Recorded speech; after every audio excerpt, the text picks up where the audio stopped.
apakah saya ini sudah yakin bahwa nasab Ba'alwi ini terputus dari Rasulullah Muhammad SAW? Maka saya katakan bahwa nasab Ba'alwi ini sampai diskursus hari ini saya sudah mengkristal kesimpulan bahwa sesungguhnya memang nasab Ba'alwi ini adalah nasabun munqati'un batilun maudu'un. Nasab yang terputus, nasab yang batil, dan nasab yang palsu. Nasab yang tidak bisa dikonfirmasi oleh ilmu pengetahuan di dalam kitab-kitab nasab yang ada sejak abad ke-4, ke-5, ke-6, ke-7, ke-8, sampai ke-9 Hijriah. Yang kedua adalah, menurut ilmu DNA, nasab Ba'alwi ini adalah nasabun mustahilun. Nasab yang mustahil, dia sebagai keturunan baginda Nabi besar Muhammad sallallahu alaihi wasallam. Kenapa? Karena saya sudah bertanya kepada pakar DNA, di mana pakar DNA, saya kutip Dr. Ari Kem dan Dr. Sugeng Sugiarto dari Badan Riset dan Inovasi Nasional, telah mengatakan bahwa apabila keturunan baginda Nabi besar Muhammad SAW hari ini, dia harus mempunyai haplogrup J1. Sedangkan dari 180 orang Ba'alwi yang telah melakukan tes DNA, baik dari Yaman maupun dari Indonesia, kebanyakan mereka berhaplogrup G, dan tidak ada sama sekali dari keluarga Ba'alwi yang ada di Yaman maupun yang ada di Indonesia itu yang berhaplogrup J1. Haplogrup J1 adalah haplogrup milik keluarga Rasulullah Muhammad sallallahu alaihi wasallam. Oleh dua kesimpulan itu, maka saya sangat yakin, seyakin-yakinnya bahwa para habaib yang ada di Indonesia ini bukanlah keturunan daripada Nabi besar Muhammad sallallahu alaihi wasallam, dan wajib bagi semua orang yang telah mengetahuinya untuk tidak lagi menisbahkan mereka kepada Nabi Muhammad SAW sebagai keturunannya. Karena apa? Karena pengakuan nasab mempunyai konsekuensi diniyah, al-alaqah ad-diniyah, yaitu kita lihat dari hadis Nabi Muhammad SAW, man intasaba ila ghairi abihi wa huwa ya'lamu annahu ghairu abihi fal jannatu alaihi haram. Barang siapa yang bernisbat, mengaku-ngaku sebagai keturunan daripada seseorang ayah yang dia tahu bahwa ayah itu bukanlah ayahnya, maka surga baginya adalah haram. Itu untuk seluruh keturunan. Orang yang mengaku ayahnya seseorang, Fulan misalnya, padahal dia tahu bahwa Fulan ini bukanlah ayahnya, maka surga baginya adalah haram. Kalau surga baginya adalah haram, berarti nerakalah tempatnya. Karena hadis inilah, maka seseorang yang bukan keturunan Nabi hari ini, kemudian dia mengaku keturunan Nabi, bagi orang-orang yang mengetahuinya, seperti saya misalnya, bahwa Ba'lawi atau habaib ini bukan turun Nabi, kemudian kita masih mengakui mereka sebagai keturunan Nabi, maka kita membantunya untuk berbuat maksiat. Al-i'anah alal maksiyah, ini masuknya adalah al-i'anah alal maksiyah, membantu orang berbuat maksiat. Karena telah jelas Ahmad bin Isa itu tidak mempunyai anak bernama Ubaid, telah jelas bahwa Ahmad bin Isa tidak hijrah ke Yaman, telah jelas bahwa Ahmad bin Isa ini bukanlah keturunan tidaklah merupakan ayah daripada Ubaid itu. Dan dari sisi DNA sudah jelas dari para habaib Ba'lawi ini dari Yaman dan dari Indonesia yang telah melakukan tes DNA-nya tidak linear dengan tes DNA daripada keturunan Nabi besar Muhammad sallallahu alaihi wasallam. Nah, maka drama pengakuan Ba'lawi ini sebagai keturunan Nabi yang telah berlangsung 550 tahun sampai hari ini, dari mulai kitab pertama keluarga mereka, Al-Burqatul Musyiqah, yang dikarang oleh Ali As-Sakran 895 Hijriah, sampai hari ini 1445 Hijriah, ini telah berlangsung 55 tahun. Angka 550 tahun ini adalah angka keramat, karena ternyata 550 tahun itu adalah angka yang sama dari mulai Ahmad bin Isa wafat sampai nasabnya diakui oleh keluarga Ba'lawi di tahun 895 Hijriah. Kalau yang punya kalkulator, silahkan diuji, silahkan dihitung. Dari mulai wafatnya Ahmad bin Isa 345 Hijriah sampai pengakuan pertama mereka 895 Hijriah, adalah 550 tahun. Kemudian hitung 895 Hijriah sampai hari ini 1445 Hijriah adalah 550 tahun juga. Saya mempunyai pemikiran bahwa angka 550 tahun inilah angka terakhir yang diberikan Allah Subhanahu wa taala untuk Ba'lawi mengaku sebagai keturunan Nabi besar Muhammad SAW. Rupanya Allah Subhanahu wa taala tidak akan lagi memberikan waktu kepada para habaib yang mengaku sebagai keturunan Nabi ini untuk mengakui nasab yang bukan nasabnya. Waktunya sudah berakhir dan semua sudah selesai. Itu kesimpulan sementara Kang Mas Yusuf. Baik, ini yang menjadi persoalan. Kenapa Anda bisa menyimpulkan bahwa Ubaidillah itu bukan anaknya Isa Al-Muhajir? Pemirsa, pada saat itu Isa Al-Muhajir adalah sudah terkonfirmasi sebagai cucunya Rasulullah. Ya sangat jelas. Kitab-kitab nasab yang sudah ada sejak Siri Silsilatil Alawiyah pada abad keempat itu tidak menyebutkan nama daripada Ubaid sebagai anak Ahmad bin Isa. Kitab Tahdhibul Ansab di abad kelima karya Al-Ubaidili tidak menyebutkan. Kitab Al-Majdi tidak menyebutkan. Anak lainnya disebut.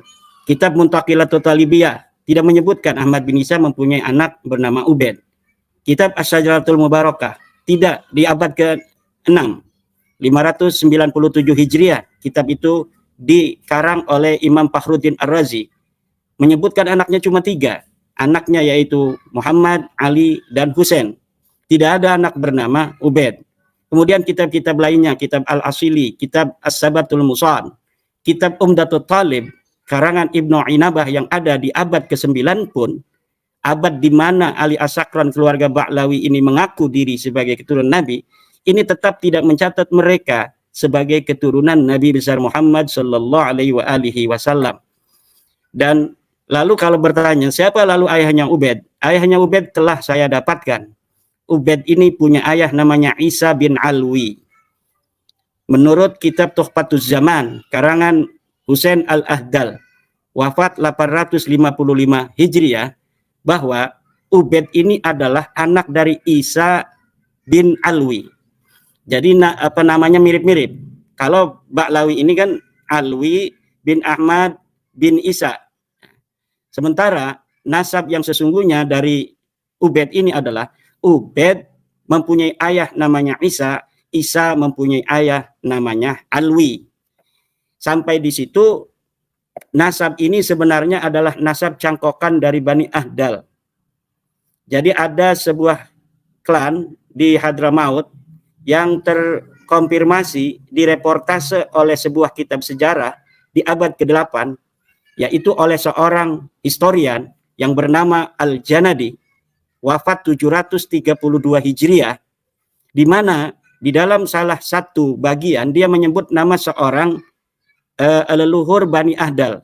Leluhur Bani Ahdal ini yang bernama Muhammad disebutkan oleh kitab As-Suluk fi Tabaqatil Ulama wal Muluk itu karya karangan Al-Janadi bahwa dia hijrah dari Irak menuju ke Yaman. Kemudian keluarga Ali As-Sakran ini, Ba'lawi, mempunyai sebuah kesimpulan sendiri bahwa Muhammad yang disebutkan oleh As-Suluk itu adalah merupakan saudara dari leluhur mereka. Saudara sepupu dari leluhur mereka. Nah, kalau saudara sepupu berarti satu kakek. Nah, jadi pertama kali keluarga Ba'lawi ini mencangkokkan nasabnya kepada Rasulullah itu melalui pencangkokan kepada Bani Ahdal. Di mana Bani Ahdal telah tercatat di dalam kitab As-Suluk. Saya ulang lagi supaya dapat dicerna. Nah, namun sayangnya di dalam kitab As-Suluk itu walaupun Bani Ahdal Muhammad yang katanya pindah dari Irak ke Yaman ini disebut sebagai Syarifun Husainiyun, seorang syarif yang Husaini, keturunan daripada Husain, ini tidak disebutkan silsilahnya. Jadi pertama kali ketika ada nama Muhammad yang datang dari Irak menuju ke Yaman, maka keluarga Ba'lawi ini mengatakan itu adalah saudara sepupunya dari leluhurnya. Tapi tidak ada silsilah. Akhirnya mereka masing-masing, keluarga Bani Ahdal yang ada di abad 9 ini, dengan keluarga Ba'lawi yang membonceng, masing-masing beristihad sendiri. Masing-masing beristihad sendiri. Bani Ahdal beristihad mencari amudun nasab, nama-nama nasab ke atas. Dia menemukan secari kertas yang mengatakan bahwa Muhammad ini adalah Muhammad bin Sulaiman bin Ubaid bin Isa bin Alwi bin Himham bin Aun bin Musa Al-Kadhim. Al-Kadhim ini kan sudah terkenal sebagai cucu daripada Sayyidina Husain. Kemudian Ba'lawi, ini keluarga Habaib ini yang mengaku sebagai sepupu. Kalau sepupu berarti mereka bertemu di Ubaid ini. Karena Muhammad bin Sulaiman bin Ubaid dari Bani Ahdal, berarti kakeknya bernama Ubaid. Nah, nama-nama tiga ini yang mirip, yaitu Muhammad, Isa, dan Ubaid, serta Alwi, kemudian 4 berarti ya, Muhammad, Alwi, Isa, dan Ubaid, kemudian ternyata tertolak oleh kitab-kitab nasab sebagai keturunan Nabi. Jadi silsilah yang tadi diurut oleh Husain Al-Ahdal di abad ke-9, 855 Hijriah, ternyata ditolak oleh kitab-kitab nasab, di mana dikatakan bahwa Musa Al-Kadhim tidak mempunyai anak bernama Aun. Nah, ini keluarga Ba'lawi kemudian bingung juga, kita udah nyangkok, ternyata ditolak. Akhirnya mereka beristihad lagi, mencari lagi celah-celah di dalam kitab As-Suluk. Ditemukanlah silsilah dari Syarif Abil Jadid. Nah, Syarif Abil Jadid ini kebetulan disebut keluarga Abi Alwi, keluarga Ba'alwi. Nah, ketika Syarif Abul Jadid ini disebut Alwi, kan dia udah nyangkok ada nama Alwi itu dari Bani Ahdal. Wah, katanya ini ada yang sama namanya nih Alwi. Kita udah nyangkok ke Bani Ahdal namanya Ubaid bin Isa bin Alwi. Ini ada silsilah dari keluarga namanya Abu Alwi, dan silsilahnya adalah Abdullah bin Ahmad bin Isa. Nah, kreasi daripada keluarga Ba'alwi ini kemudian Ubaid ini dialiaskan sebagai Abdullah yang ada di dalam silsilah Syarif Abul Jadid itu. Jadi Syarif Abul Jadid yang mempunyai silsilah diantaranya adalah Abdullah bin Ahmad bin Isa yang nanti kepada Ja'far Shadiq, adik daripada Musa Al-Kadhim, kemudian diambil dan dirubah-rubah susunannya. Tadinya adalah Ubaid bin Isa bin Alwi, kemudian menjadi Alwi bin Ubaid bin Ahmad bin Isa, ditambahin Ahmad, satu nama gitu. Nah, dari situ saya dapat melihat kronologis daripada pemboncengan, pencangkokan dari silsilah keluarga Ba'alwi sekarang ini. Jadi selain keluarga mereka silsilahnya ini tertolak oleh kitab-kitab nasab, namun skandal ilmiah yang dilakukan pun hari ini sudah nampak jelas bahwa kronologisnya semacam itu. Jadi mereka tidak paham silsilahnya ke atas itu ke siapa, kemudian mencari-cari di kitab-kitab, ditemukan Bani Ahdal, kemudian dia bonceng ke Bani Ahdal.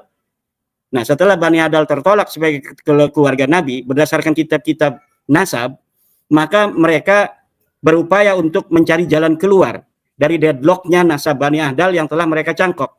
Kemudian mereka mencari dan mendapatkan nama-nama yang mirip di dalam keluarga Syarif Abul Jadid ini.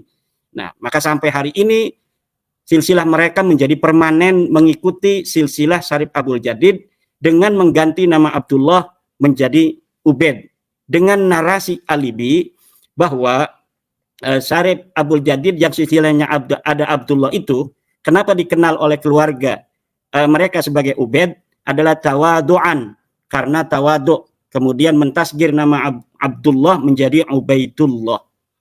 Nah, narasi-narasi semacam itu, narasi apologetik, itu dapat kita lihat di dalam kitab Al-Burqatul Musyiqah karya Ali As-Sakran ini. Di dalam merekonstruksi nasabnya itu untuk dapat diterima oleh logika orang, kenapa ini nama Ubaid kok tiba-tiba jadi Abdullah?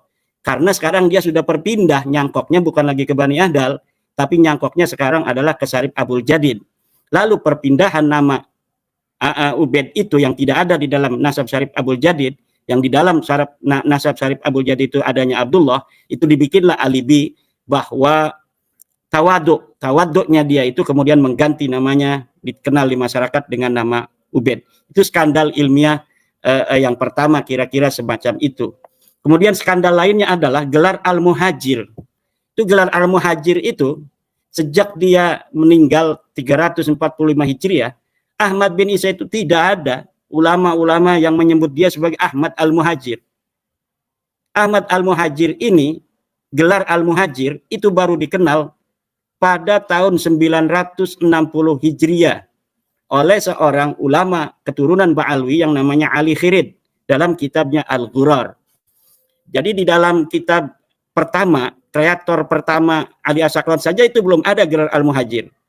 Kemudian kitab-kitab Ba'lawi keluarga lainnya yang ada di abad 9, Al-Jauhar Asy-Syabab, kemudian di abad 10 awal seperti Al-Idrus itu juga belum ada gelar Al-Muhajir, kemudian diberikan gelar itu oleh bukan oleh Ali Khirid di 960, tetapi oleh Zain Al-Habsyi di dalam kitab Syarhul Ainiyah di abad 12 Hijriah. 1114-an itu. Jadi kitab Syarhul Ainiyah dikarang oleh Zain Al-Habsyi adalah kreator pertama gelar Al-Muhajir abad ke-12. Kalau hijrah dari Irak ke ke Yaman pada tahun 317 itu oleh Al-Ghurar 960. Jadi kreator pertama nasab mereka, yaitu Ali As-Sakran pun belum menyebut angka tahun hijrah. Hanya disebutkan hijrah dari Basrah menuju ke Hadramaut. Kemudian secara gradual terbangunlah narasi-narasi yang lebih kokoh pada masa-masa selanjutnya dengan dibubuhi narasi tahun, yaitu 317. Narasi tahun ini sepintas ini menguatkan historiografi dari nasab mereka, tetapi pada saat yang sama dari angka-angka tahun inilah akan terlihat kesemrawutan daripada historiografi yang dibangun hanya berdasarkan asal comot dari berbagai macam sumber-sumber yang tidak dapat dipertanggungjawabkan. Nanti kita akan bisa lihat dari historiografi 317 dia hijrah ini akan terbongkar sebuah kenyataan yang pahit, yaitu bahwa saya menemukan sebuah data bahwa Ahmad bin Isa ini pada umur 20 tahun di tahun 234 Hijriah dia masih berada di kota Madinah di sebuah kampung yang bernama Kampung Surya. Nah, ketika dia berumur 20 tahun 234 masih ada di kota Madinah dalam masa waktu yang berikutnya dikatakan dia wafat 345 Hijriah oleh Ba'lawi dan hijrahnya 317, ini akan menjadi aneh oleh para pembaca sejarah di mana seorang yang sudah berumur 100 tahun lebih itu hijrah dari Basrah menuju ke Hadramaut yang berjarak 2000 km. Itu enggak mungkin. Dan ketika dia wafat sebagaimana yang disebutkan dalam sumber-sumber Ba'lawi, katanya wafatnya 345 Hijriah, itu berarti dia sudah berumur 130 tahun lebih. Dan ini tidak masuk akal. Nah, itulah mungkin perkembangan-perkembangan baru yang saya mungkin dapat sampaikan pada kesempatan ini. Ya, luar biasa ini referensi yang disampaikan Kiai Imad. Saya bertanya lagi, Kiai Imad, siapa sebenarnya Ubaidillah? Itu yang pertama. Yang kedua, kenapa nasab itu tadi yang Bani Ahdal mencangkokkan kepada Isa juga itu ya. Kemudian juga Ubaidillah dicangkokkan kepada Isa. Kenapa ini seolah-olah Isa ini menjadi cantolan nasab-nasab seperti ini? Ya, namanya lagi beristihad kan, mudah-mudahan aja gitu bisa dapat diterima oleh kitab-kitab sebelumnya. Karena apa? Hari ini bayangan kita jangan seperti hari ini kita bisa dapat mengakses berbagai macam kitab. Zaman dulu itu walaupun banyak kitab ditulis, tetapi untuk bisa mendapatkan kitab itu sangat sulit. Tidak ada percetakan, seseorang yang kaya raya lah yang bisa untuk bisa mendapatkan sebuah kitab. Apalagi kitab yang jarang dipelajari orang seperti kitab nasab. Jarak juga menjadi sebuah hambatan tersendiri. Nah, jadi ketika hari itu di Yaman misalnya seseorang mengaku dengan keterbatasan data-data yang dia miliki, hanya kitab As-Suluk yang dia punya, kemudian dia tidak punya kitab Tahdhibul Ansab yang ada di Qom, Iran, tidak punya Al-Majdi juga, tidak punya kitab Muntaqilatul Talibiyah. Kemudian dia merasa bahwa ini sudah aman, yang ada di Yaman ini. Karena apa? Kitab yang tersebar di Yaman mungkin pada saat itu hanya kitab As-Suluk fi Tabaqatil Ulama al-Muluk. Dia tidak tahu kalau pada saat yang sama atau sebelumnya itu telah dicatat Ahmad bin Isa hanya punya 3 anak. Kalau mereka punya internet seperti sekarang, mungkin ketika mau nyangkol, mereka ini istihad dulu. Kita nyari dulu, jangan sampai ada yang tahu ini. Kita kalau nyangkol ke sini, ada nggak yang ta'arud? Ada nggak itu yang membantah kitab-kitab masa lalu? Kalau nyangkol ke sini, ada nggak yang bantah? Hari itu tidak bisa begitu. Kalau hari ini kita bisa masuk ke perpustakaan Leiden yang ada di Belanda, kita bisa masuk ke perpustakaan yang ada di Inggris, kita masuk ke berbagai perpustakaan yang ada di Mesir, di Saudi, hanya dengan duduk manis di rumah. Sementara hari itu tidak bisa. Nah, maka ketika ditanyakan apa kehebatan daripada Isa ini, sebenarnya ini juga hanya asal comot saja itu, Kang Mas Yusuf Mat.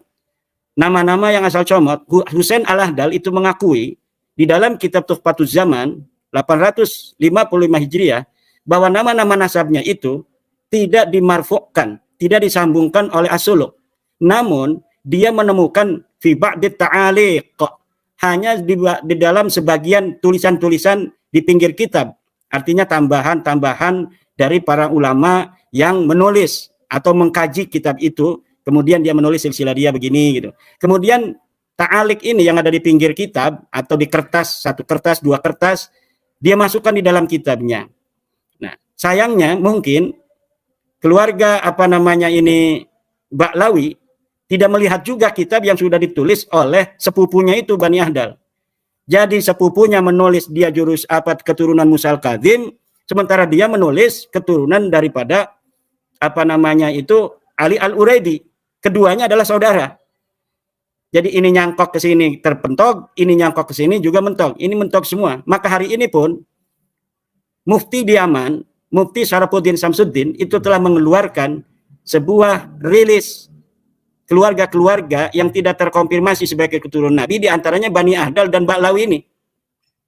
Kemudian dari tes DNA pun kedua keluarga ini pun tertolak. Jadi yang paling kuatkan hari ini sebenarnya DNA.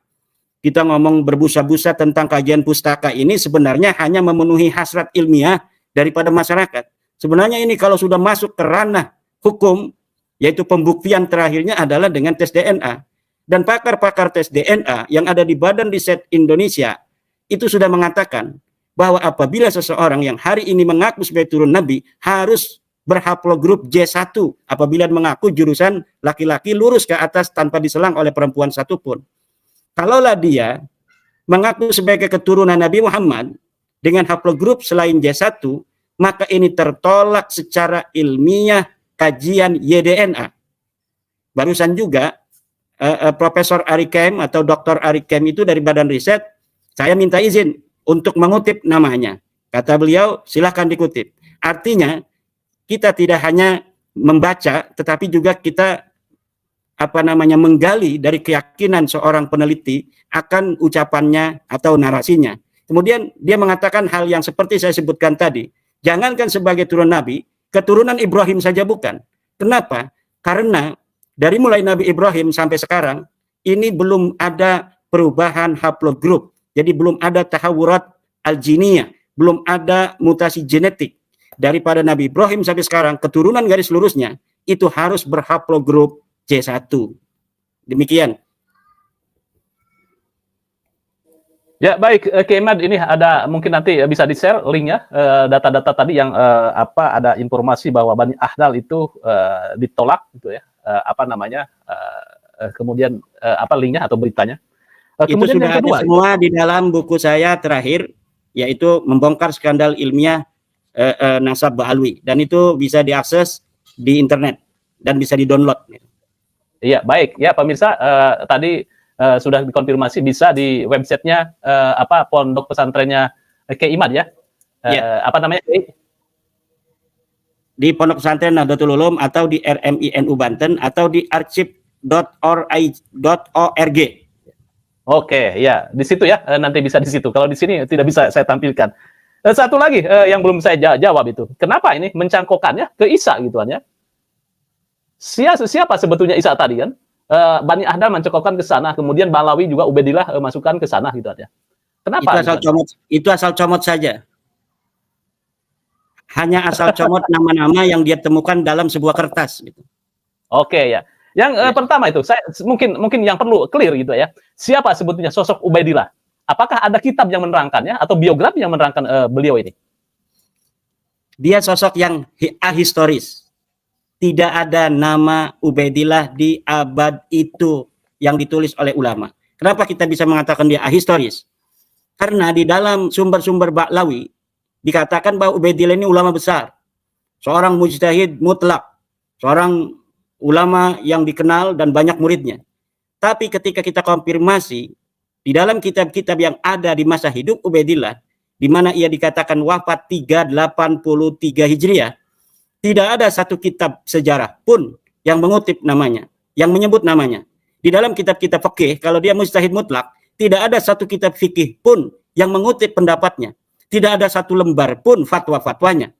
Tidak ada berita tentangnya yang ada di kitab-kitab, baik disebutkan dia seorang mujtahid atau bukan, dengan sebuah nama Ubaidillah bin Ahmad.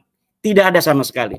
Sampai dia ditemukan atau dimunculkan oleh seorang yang bernama Ali bin Abu Bakar As-Sakron di abad ke-9 Hijriah, 895 Hijriah. Disitulah dia mengkreasi, bukan hanya memunculkan namanya sebagai silsilah keturunannya ke atas, tapi juga Ali As-Sakron telah berhasil membuat sosok Ubaidillah ini yang fiktif itu sebagai sosok yang menyejarah dengan kesejarahan yang diglorifikasi sedemikian rupa, sehingga hari ini pun ulama-ulama kita memanggilnya Al-Imam Ubaidillah. Al-Imam Ubaidillah. Imam yang tanpa ada kesejarahan pada masanya yang bisa diverifikasi dalam kitab-kitab yang semasa. Sedangkan ulama-ulama saat itu, 383 Hijriah, itu sudah banyak menulis kitab. Imam Syafi'i itu lahir 150 Hijriah, wafat 204 Hijriah, dengan kitabnya yang banyak. Ibnu Ishaq itu lahir 80 Hijriah. Kemudian dia menulis kitab sejarah. Kemudian ulama-ulama lain, Abu Hanifah, bahkan wafatnya Abu Hanifah saja 150 Hijriah. Jadi pada saat itu seharusnya, kalau memang dia seorang ulama, namanya sudah masuk di dalam reportase para ulama. Baik ulama sejarah tentang sosoknya, maupun ulama-ulama ilmu pengetahuan, fikih, teologi, dan lain sebagainya, di dalam pendapat-pendapatnya, kalau memang dia sebagai seorang ulama. Tetapi sayang, hal itu tidak bisa kita temukan. Hadaya dulu ala ana hadas syakhsa sahsun muzayyabun sahsun ma'dumun. Baik, Kiai Imad, ini menarik menurut saya. Satu lagi, Ubaidillah kalaupun ada di situ, itu hidup pada zaman siapa itu? Pada era siapa? Harusnya di 383 Hijriah itu hidup satu masa harusnya dengan Ibnu Ishaq, seorang penulis kitab sejarah Ibnu Ishaq. Karena Ibnu Ishaq itu apa? 310 Hijriah. Berarti kemungkinan dia bertemu atau atau setelahnya Ubaid juga, kitab-kitab yang ada yaitu Al-Ubaidili misalnya. Seharusnya bisa mereportase dia karena Al-Ubaidili itu wafat 430 Hijriah. Tapi Al-Ubaidili tidak mereportase seorang bernama Ubaidillah pernah ada di dunia ini.